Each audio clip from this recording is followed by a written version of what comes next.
Dear student, আজকে আমরা class 10 এর ফার্স্ট চ্যাপ্টার রিয়েল নাম্বারের এক্সারসাইজ 1.1 এর কোয়েশ্চেন নাম্বার 1 করব। কোয়েশ্চেন নাম্বার 1 কি আছে?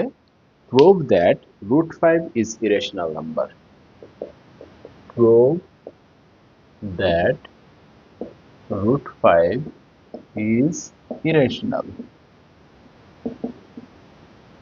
√5 ইরেশনাল আমাদের প্রমাণ করতে হবে। আমরা জানি √5 একটি ইরেশনাল নাম্বার, কিন্তু কিভাবে প্রমাণ করব যে √5 একটি ইরেশনাল নাম্বার? মনে করো এটা একটা কলম, কিন্তু তোমাকে বলা হয়েছে প্রমাণ করো এটি একটি কলম। তাহলে আমরা কিভাবে যুক্তি দিয়ে প্রমাণ করব এটি একটি কলম? প্রথমে আমরা মনে করি এটি একটি পেন্সিল। এটি কলম নয়, এটি একটি পেন্সিল। কিন্তু এর মধ্যে একটি রিফিল আছে, সেই রিফিলের মধ্যে ইঙ্ক আছে।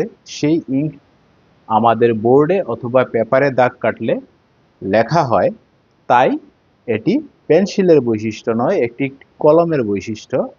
তাই আমরা বলতে পারি যে এটি একটি কলম। এইভাবে যেমন আমরা প্রমাণ করতে পারি যে এটি একটি কলম, ঠিক একই রকম ভাবে √5 কে আমরা প্রমাণ করতে পারবো যে √5 একটি ইরেশনাল নাম্বার। আমরা জানি √5 একটি ইরেশনাল নাম্বার, কিন্তু আমরা প্রথমে ধরে নেব যে √5 ইরেশনাল নয়, √5 রেশনাল নাম্বার। তারপর যুক্তি দিয়ে প্রমাণ করব যে এর মধ্যে রেশনাল নাম্বারের বৈশিষ্ট্য নয়, ইরেশনাল নাম্বারের বৈশিষ্ট্য রয়েছে, তাই √5 একটি ইরেশনাল নাম্বার। চলো দেখি কিভাবে প্রমাণ করা যায় যে √5 একটি ইরেশনাল নাম্বার। প্রথমে আমরা লিখব let us assume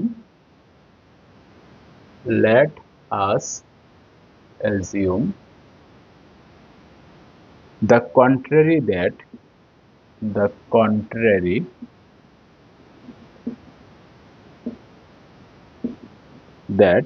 √5 is rational. আমরা তর্কের খাতিরে ধরে নিলাম √5 একটি রেশনাল নাম্বার। রেশনাল নাম্বারের ডেফিনেশনে আমরা কি পেয়েছিলাম? যে রেশনাল নাম্বারকে p/q ফর্মে লেখা যায়। এখানে আমরা p/q ফর্ম অথবা a/b ফর্মে লিখতে পারি। যেহেতু √5 একটি রেশনাল নাম্বার, তাই √5 কে আমরা দুইটা ইন্টিজারের ফ্র্যাকশনে লিখলাম, a/b। এখানে আমরা ধরে নেব a and b are co-prime. a and b are co-prime. a and b are co-prime. Co-prime মানে কি? a আর b যে ইন্টিজার, তাদের মধ্যে 1 ছাড়া অন্য কোনো কমন ফ্যাক্টর নাই, একমাত্র 1ই কমন ফ্যাক্টর রয়েছে। এখন যদি আমরা ক্রস মাল্টিপ্লিকেশন করি, তাহলে √5b equal a। Squaring both side, আমরা এই রুটটা তোলার জন্য বোথ সাইডে স্কোয়ার করে নেই। √5b whole square equal a square. লিখে দেবে squaring both side.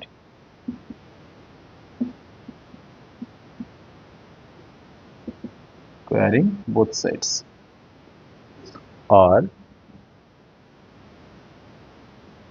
√8 square cancel হয়, থাকবে 5b square equal a square. এদিকের 5 যদি আমরা সাইড চেঞ্জ করাই, অর্থাৎ লেফট সাইডের 5কে যদি আমরা রাইট সাইডে নেই, তাহলে আমরা লিখতে পারবো b square equal a square by 5।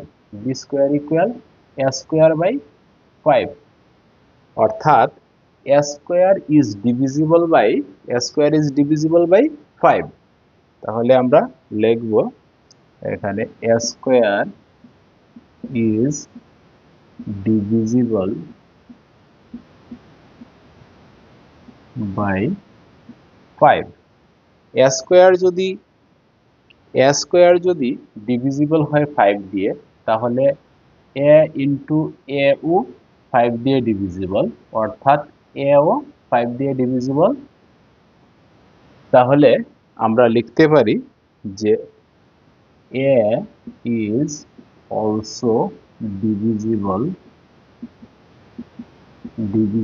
by 5। তাহলে আমরা কি লিখলাম? এখানে a square is divisible by 5। a is also divisible by 5 যেহেতু 5b square equal a square এই 5টাকে যদি আমরা সাইড চেঞ্জ করাই রাইট সাইডে নেই তাহলে 5 দিয়ে a স্কয়ারকে ডিভাইড হয় অর্থাৎ আমরা লিখতে পারলাম a square is divisible by 5 same a also divisible by 5 যেহেতু a is also divisible by 5 a 5 দিয়ে ডিভিজিবল অর্থাৎ a এর একটা ফ্যাক্টর 5 a এর একটা ফ্যাক্টর 5 তাহলে আমরা ধরে নিতে পারি এরকম a ইকুয়াল 5c এখানে c একটা integer c is an integer c is an integer তাহলে আমরা a ইকুয়াল 5c ধরলাম কেন a ইকুয়াল 5c ধরলাম বা কিভাবে আমরা a ইকুয়াল 5c ধরতে পারলাম যেহেতু a is divisible by 5 a 5 দ্বারা বিভাজ্য বা ডিভাইড হয় অর্থাৎ a এর একটা ফ্যাক্টর 5 আছে তাই a ইকুয়াল 5c অর্থাৎ 5 এর সাথে যে কোনো ইন্টিজার মাল্টিপ্লাই করলে সেটা a এর ভ্যালু হবে a ইকুয়াল 5c যেহেতু a ডিভিজিবল বাই 5 বা a এর ফ্যাক্টরের মধ্যে 5 আছে এখন এটাকে যদি আমরা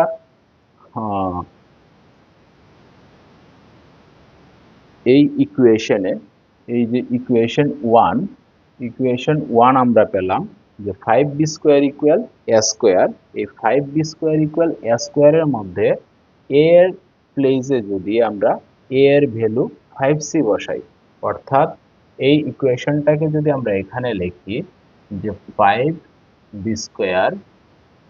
স্কয়ার ইকুয়াল a স্কয়ার না লিখে আমরা কি লিখতে পারবো a ইকুয়াল 5c হয় a এর জায়গাতে লিখতে পারবো 5c হোল স্কয়ার এখানে আমরা লিখব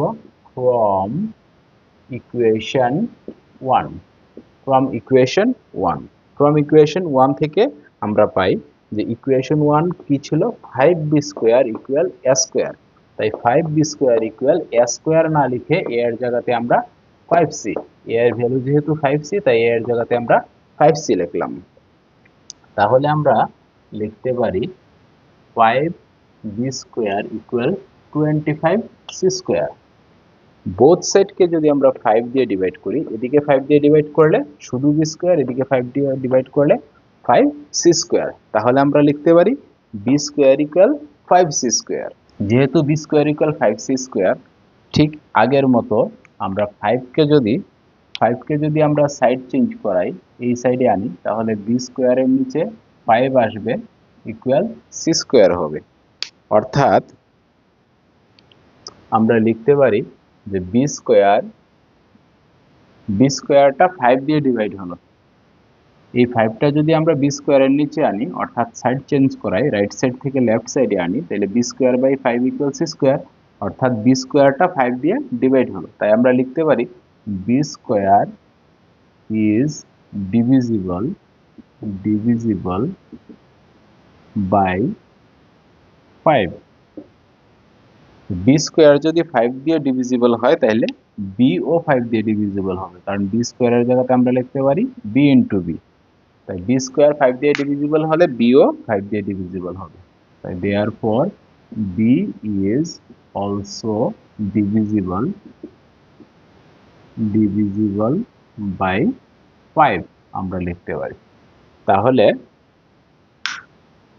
আমরা এই জায়গাতে পেয়েছিলাম যে a square is divisible by 5 and a is divisible by 5 আর এখানে পেলাম b square is divisible by 5 so b is also divisible by 5 অর্থাৎ a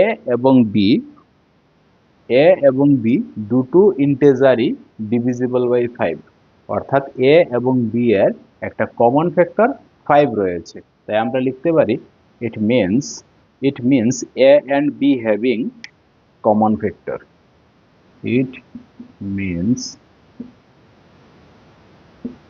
a and b having a common factor a common factor 5 it means a and b having a common factor 5. So this contradiction is arisen. So this contradiction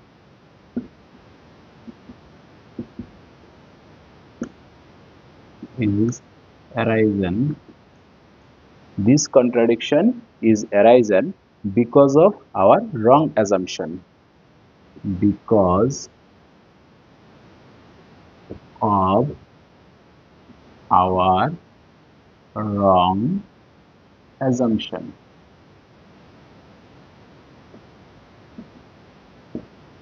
Because of our wrong assumption. যেহেতু আমাদের অ্যাজাম্পশনটাই রং, আমাদের অ্যাজাম্পশনটাই ভুল, যেটা আমরা ধরেছিলাম যে let us assume the contrary that √5 is rational. √5 কে আমরা rational ধরেছিলাম, তাই আমাদের এই অ্যাজাম্পশনটাই ভুল, অর্থাৎ √5 রেশনাল নয়, √5 ইরেশনাল নাম্বার। তাই আমরা লিখতে পারি সো √5 ইজ ইরেশনাল।